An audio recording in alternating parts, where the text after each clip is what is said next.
ہم ولیوں کا عرس مناتے ہیں. عرس لوگ بڑے پریشان ہوتے ہیں. بعض احباب کہتے ہیں عرس نہیں منانا چاہیے. بھئی کیوں نہیں منانا چاہیے؟ سنو, عرس کا لفظ کہاں سے آیا. آپ نے جلدی جلدی میری باتیں سمجھنی ہے, مضمون زیادہ ہے, وقت تھوڑا ہے. آپ کو اٹھانا جگانا نہ پڑے, اور ایک ایک بات آپ نے فٹافٹ یاد کرتے جانا ہے, تاکہ نا وہ جو ہر سال آپ کو سوالوں کے جواب دینے پڑتے ہیں نا, ایک دفعہ یاد ہو جائیں آپ کو. یہ جمعہ اس طرح پڑھا کریں آپ حضرات جیسے بندہ سبق پڑھنے آتا ہے, تاکہ اسے سبق صحیح کر کے یاد ہو جائے. نبی پاک علیہ السلام نے فرمایا, جب میرا مومن جب قبر میں جاتا ہے تو فرشتے 3 سوال پوچھتے ہیں.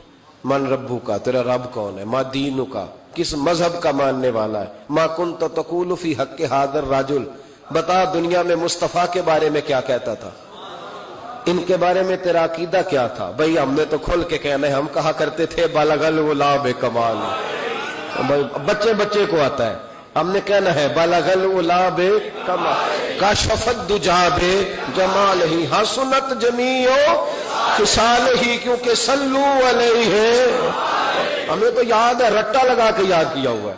سوتے ہوئے کو بھی ذرا چھیڑ دینا کوئی بالغ الغلام تو سارا سنا دیتا ہے. سوئے سنی کو بھی یاد ہے, بالکل سویا ہوا اس کو بھی یاد ہے. تو ہم نے تو کہہ دینا ہے.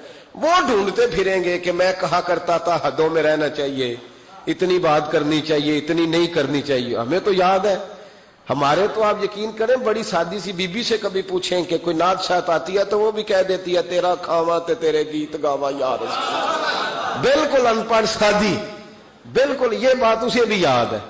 اور آپ یقین کریں ہمارے تو بوڑھوں کو, دیہاتیوں کو بھی حضرت حلیمہ کی ساری باتیں آتی, سارا انہوں نے تو کہہ دینا ہے بالغ الغلام کمال ہی, کشف الدجا بجمال, حسنت جمیع خصال صلو علیہ. فرمایا جب صحیح جواب دے گا نا 3 سوالوں کا تو فرشتے کہیں گے نم کا نومت العروس. حدیث مشکات ہے. فرشتے اس بندہ مومن سے کہیں گے یوں سو جا جس طرح پہلی رات کی دلہن سوتی ہے. نم کا نومت خوشیاں سمٹی ہوتی ہیں اس کے دامن میں. آج نا اس کی سوچ پرواز کا وہ کہیں پہنچ گئی ہے, اس کا ایک معیار بن گیا زندگی کا. وہ بات کو تکلف میں نہ لینا, اس کا حسن لینا. جس کو پتہ چل جائے میں سہاگن ہو گئی, جس کو پتہ چل جائے میں سہاگن ہو گئی, اس کی پرواز ہوتی ہے بلندی کی کہ میرا اب کوئی گھر ہے, میں اب ایک مکمل زندگی گزارنے والی ہوں. بھائی فرمایا فرشتے کہتے ہیں نم کا نومت العروس, اس طرح سو جا جس طرح پہلی رات کی دلہن سوتی ہے, کیونکہ اس سے اس کے دلہا کی ملاقات ہے. ولی سے بھی کہا جاتا ہے سو جا, آج تیری رب رسول سے ملاقات ہے. وہ اس عروس سے لفظ عرس نکلا ہے, اس عروس سے لفظ, اس کا لغوی معنی شادی کے. ہم ہر سال عرس مناتے ہیں, گویا وہ دن مناتے, یاد رکھنا, گویا ہم وہ دن مناتے ہیں جس دن ولی اللہ کی نبی پاک سے ملاقات ہوئی. ہم ہر سال وہ, میری بات کی سمجھ آ گئی آپ کو؟ عرس والا لفظ کا مسئلہ حل ہو گیا. اب آگے چلیں. کہتے ہیں ہر سال کیوں مناتے ہو؟ پڑھ لو امام فخر الدین رازی کو, پڑھو حضرت امام خازن کو, تمام تفاسیر پڑھیں, تمام.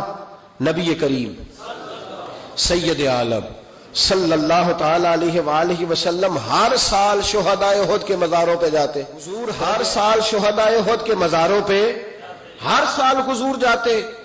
قریب تھا نا احد کا پہاڑ, مہینے کے بعد چلے جاتے. ہر روز جاتے کو منع تو نہیں نا بھائی, لیکن نبی پاک کیا کرتے؟ ہر سال جاتے. حضور کا وصال ظاہری ہوا تو حضرت ابو بکر صدیق بھی ہر سال جاتے. جناب صدیق اکبر کا وصال ہوا تو حضرت عمر بھی ہر سال جاتے. حضرت عمر کے بعد جناب عثمان غنی بھی ہر سال جاتے. حضرت عثمان کے بعد مولا علی بھی ہر سال جاتے. حضرت عمر بن عبدالعزیز کہتے ہیں میں نے جب یہ طریقہ پڑھا تو میں بھی ہر سال جاتا. کہتے ہیں 1 سال نہیں گیا تو حضرت امیر ابزا میری خواب میں آ گئے, کہنے لگے پکا یارانہ لگا کے پھر چھٹی نہیں کرنی چاہیے, تو ہے ہی نہیں یار, تو پہنچا ہی نہیں. او بھائی احد کے شہید جو تھے وہ تو بخشے ہوئے, ان کو تو قرآن کہتا ہے وَلَا تَقُولُوا لِمَن يُقْتَلُ فِي سَبِيلِ اللَّهِ أَمْوَاتٌ, لیکن حضور پھر بھی ہر سال ان کے مزارات پر, اسی سے ہم نے نکالا ہے کہ ہر سال اللہ کے بندوں کا عرس منانا چاہیے. سال کے بعد اللہ کے بندوں کا عرس آپ جب احد کے شہیدوں کے مزاروں پہ آج بھی مدینہ شریف جائیں گے تو آپ کو یاد تازہ ہوگی کہ انہوں نے جہاد کیا تھا، یہ شہید ہوئے تھے، انہوں نے حضور کے نام پر جانیں دی تھی۔ جب سال کے بعد داتا صاحب کا عرس آتا ہے تو یاد بھی آتا ہے کہ یہ شہزادہ غزنوی سے چلا، گھر چھوڑا، کاروبار چھوڑا، بال بچے چھوڑے، رشتہ دار چھوڑے، کوئی نہیں تھا داتا صاحب کا لاہور میں، راوی کے کنارے 1000 سال پہلے جب لاہور میں آبادی بھی کوئی نہیں تھی، داتا علی اجمیری آ کے بیٹھے، پتے کھایا کرتے تھے، کہتے میں درختوں کے پتے کھاتا، راوی کا پانی پیتا۔ لوگ کہتے علی اجمیری گزارا کیسے ہوگا؟ فرمانے لگے جس رسول کے دین کے لیے آیا ہوں وہ مدد بھی فرما دیں گے۔ جب سال کے بعد ان کا عرس منایا جاتا ہے تو ان کی خدمتیں یاد آتی ہیں نا، خواجہ اجمیری کا عرس منایا جاتا ہے تو ان کی خدمتیں یاد کی جاتی ہیں، مجدد صاحب کا عرس منایا جاتا ہے تو خدمتیں، اعلیٰ حضرت فاضل بریلوی کا عرس منا کے ان کی خدمات کو یاد کیا جاتا ہے، تو سال کے بعد والا مسئلہ بھی حل ہو